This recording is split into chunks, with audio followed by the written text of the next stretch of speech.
तो इस वक्त की बड़ी खबर का रुख करते हैं। प्रयागराज से बड़ी खबर है। ज्ञान वापी केस में बड़ी खबर आ रही है। एएसआई ने विवादित परिसर के सर्वेक्षण को मंजूरी दे दी है और हाई कोर्ट में भी एएसआई ने हलफनामा दाखिल किया है।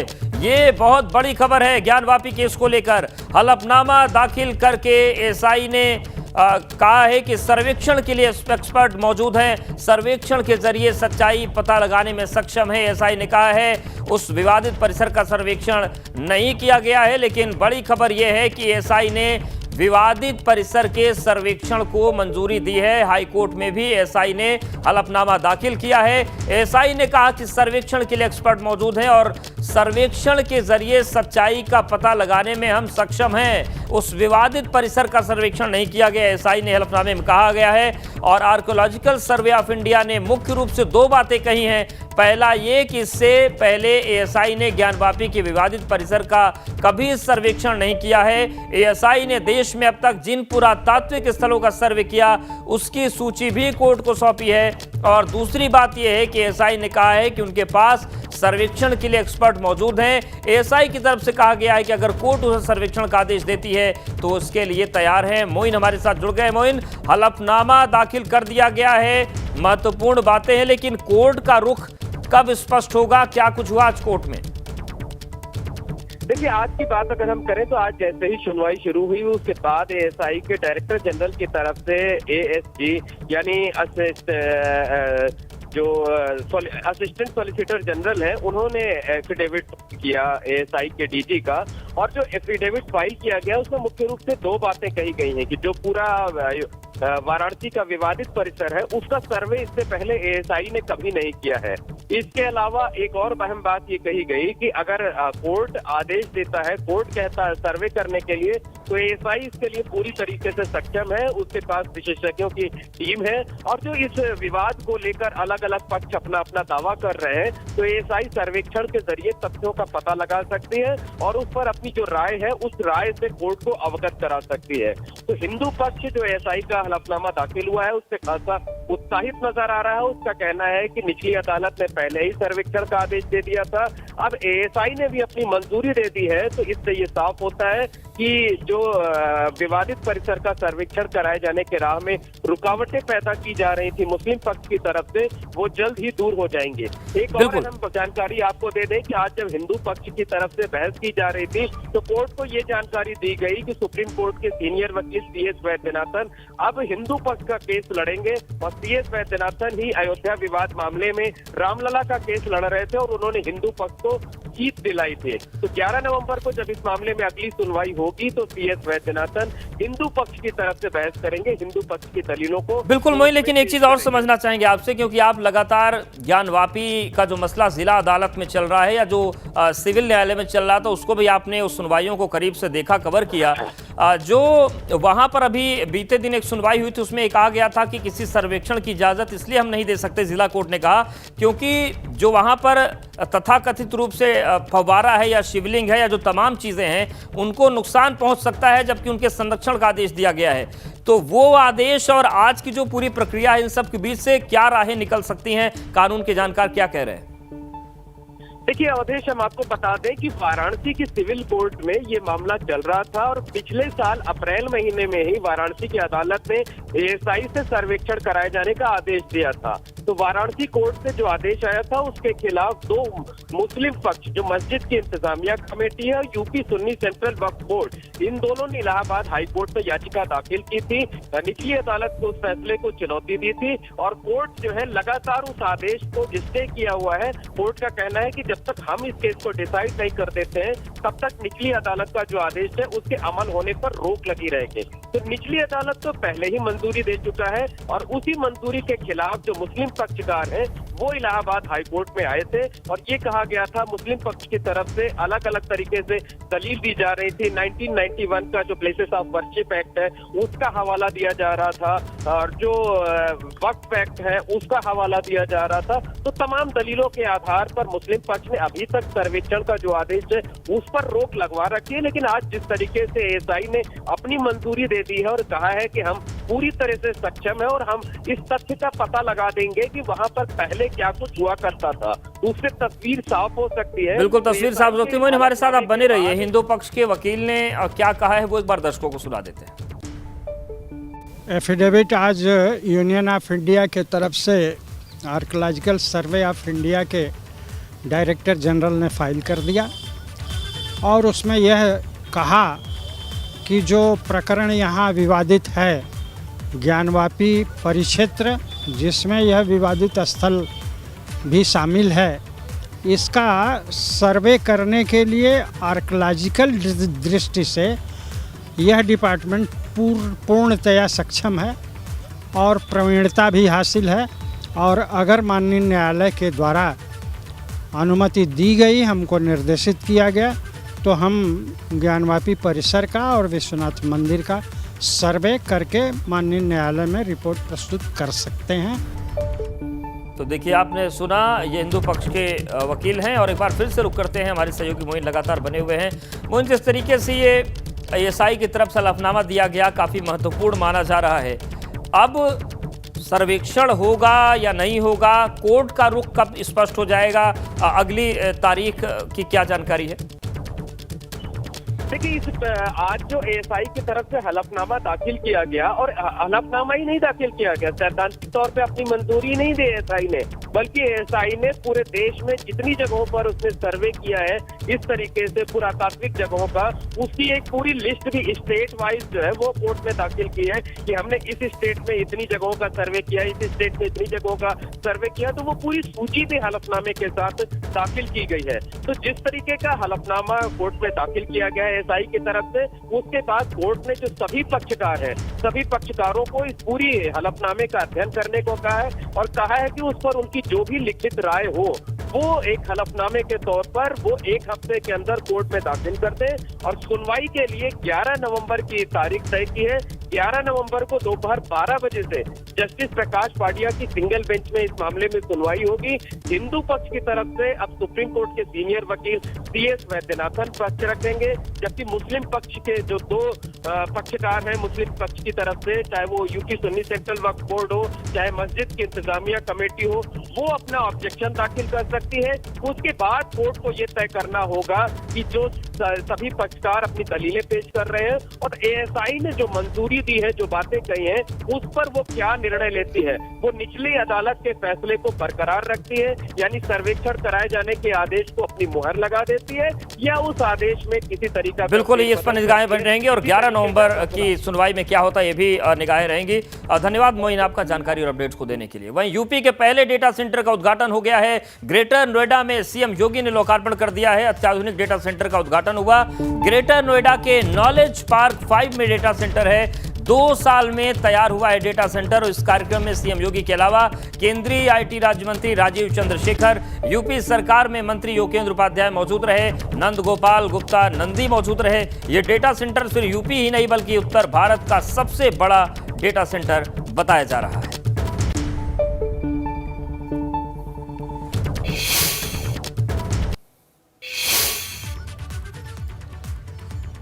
तो डेटा सेंटर का लोकार्पण हो गया है। देश का सबसे बड़ा डेटा सेंटर है, यूपी का पहला डेटा सेंटर है और 81,000 वर्ग मीटर में इसका निर्माण हुआ है। 30 मेगावाट की क्षमता है।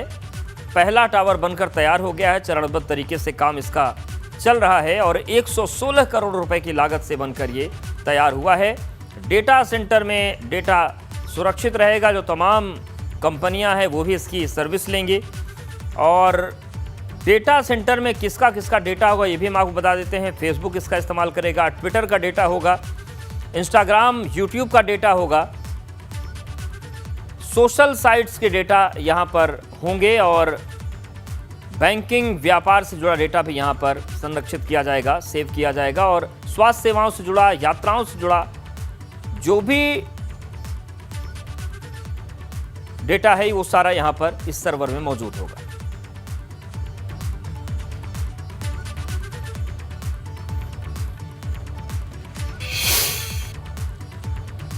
मुख्यमंत्री योगी आदित्यनाथ ने आज गोला गोकर्णनाथ विधानसभा उपचुनाव के लिए भाजपा उम्मीदवार अमन गिरी के लिए प्रचार किया और इस दौरान सीएम योगी ने समाजवादी पार्टी पर जमकर निशाना साधा। मुख्यमंत्री ने कहा कि सपा अभी से हार का बहाना ढूंढ रही है।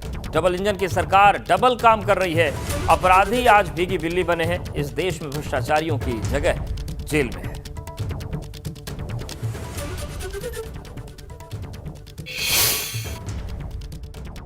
विपक्ष तो हमेशा बहाना करता है, षड्यंत्र करता है।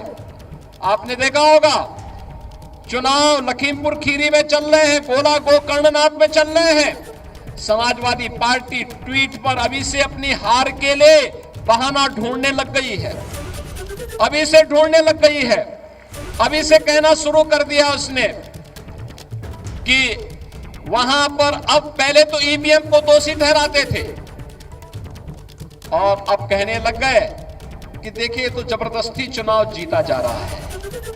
भैया चुनाव जबरदस्ती नहीं जीता जाता है, आपके मतदाताओं के आशीर्वाद से चुनाव जीता जाता है। मतदाताओं के उम्मीदों पर जो खरा उतरेगा वह चुनाव जीतेगा। मैं पूछना चाहता हूं कि समाजवादी पार्टी को प्रदेश में 4 बार सरकार बनाने का अवसर प्राप्त हुआ था कि नहीं हुआ था? 4 बार में क्या लखीमपुर खीरी को मेडिकल कॉलेज समाजवादी पार्टी ने दिया? आज तो मेडिकल कॉलेज बन रहा है ना लखीमपुर खीरी का।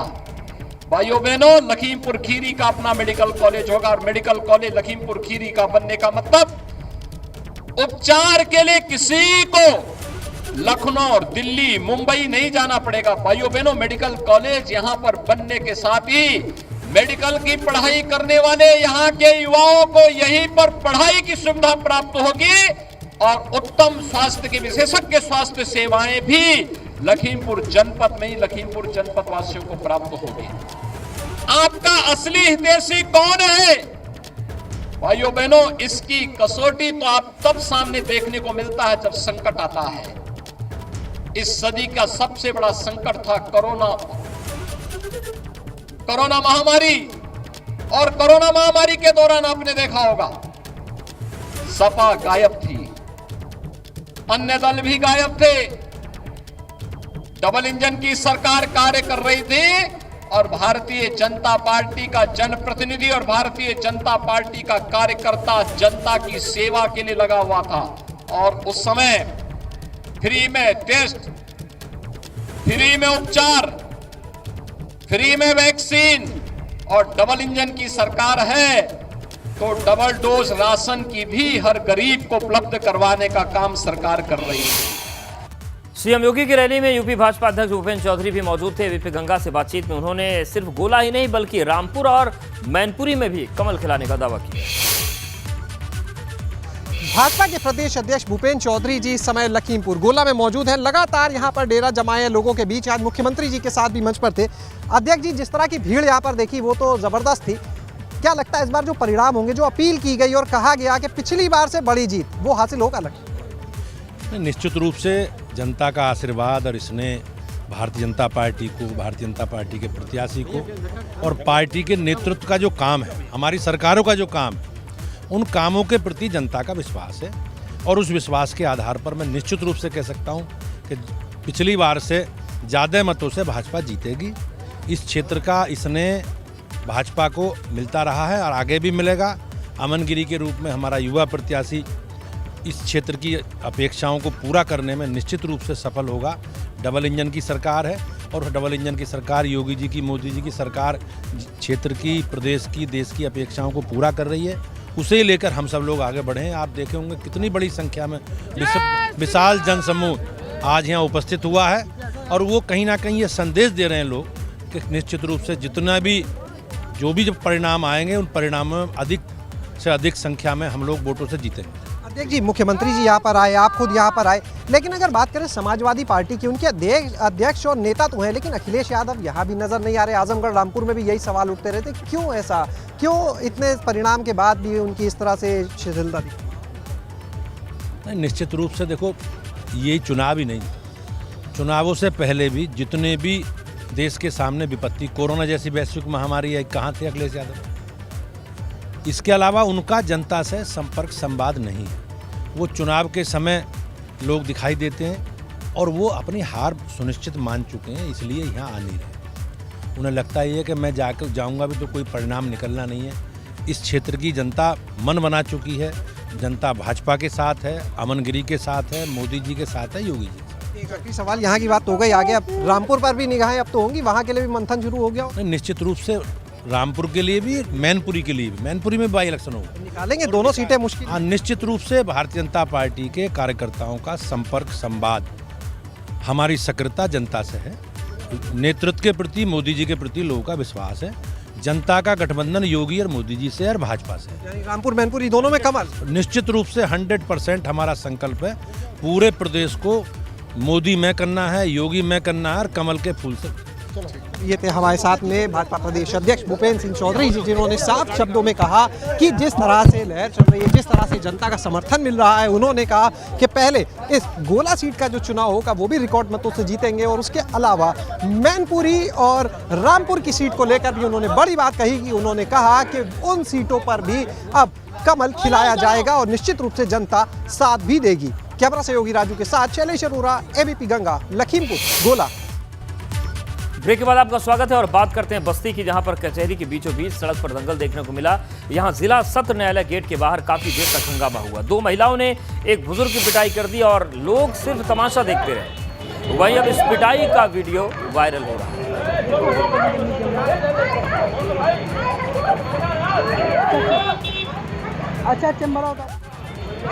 बस्ती की तस्वीर हम आपको दिखा रहे हैं, जहां पर कचहरी के बाहर विवाद हो गया और महिलाओं ने एक बुजुर्ग की पिटाई की।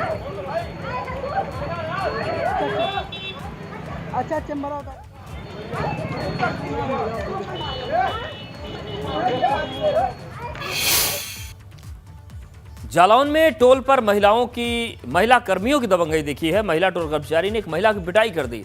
पिटाई का वीडियो सोशल मीडिया पर अब वायरल हो रहा है। जालौन के आटा इलाके के टोल प्लाजा का एक पूरा मामला है। ये महिला अपने पति के साथ बाइक से जा रही थी, टोल को लेकर विवाद हुआ और उसके बाद जो महिला कर्मी तैनात थी टोल प्लाजा पर, उन्होंने इसे पीटना शुरू कर दिया। तो टोल प्लाजा में ये तस्वीरें बनती रहती है, कभी टोल कर्मी मार खाते हैं, कभी टोल कर्मी मारते हैं। तो सवाल ये है कि आखिर टोल प्लाजा आतंक और अराजकता का अड्डा क्यों बन गए हैं, और ये हर जगह की तस्वीर है। ये तस्वीर आप देखिए किस तरीके से जालौन में एक महिला को पीटा गया, लेकिन इस पर कार्रवाई क्या होगी, क्या कोई संज्ञान लेगा, ये बहुत बड़ा सवाल है।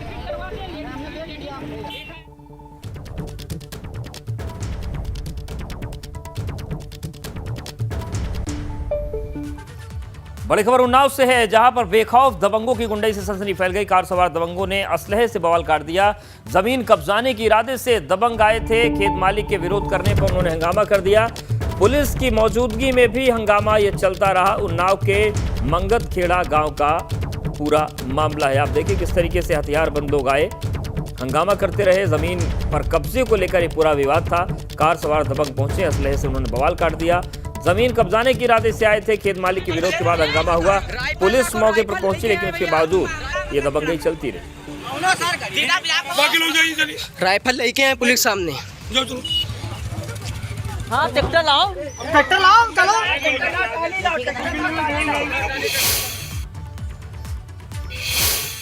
बड़ी खबर सोनभद्र से भी है, जहां पर अंतर्राज्यीय गांजा तस्कर के गैंग का खुलासा हुआ है। 43 किलो गांजे के साथ पुलिस ने 5 तस्करों को पकड़ा है। बिहार से यूपी होते हुए मध्य प्रदेश ले जा रहे थे गांजा।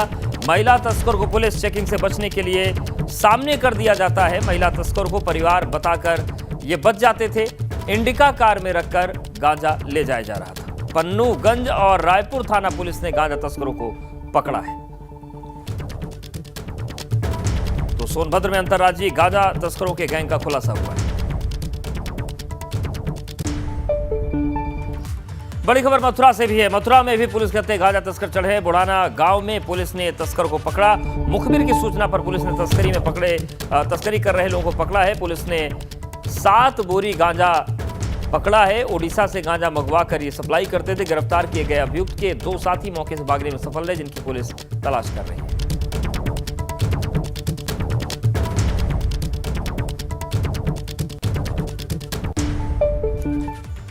और बड़ी खबर मेरठ से भी है। अवैध हथियार बनाने की फैक्ट्री का खुलासा हुआ है। अवैध हथियार बनाने वाले 6 आरोपी भी पकड़े गए हैं।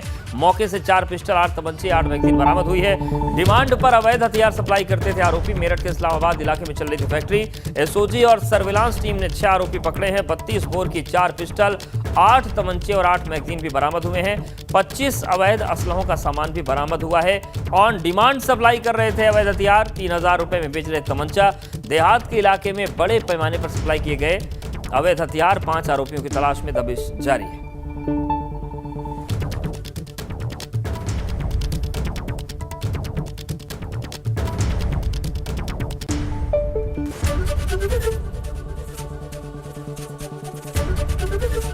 एबीपी गंगा, खबर आपकी, जुबान आपकी।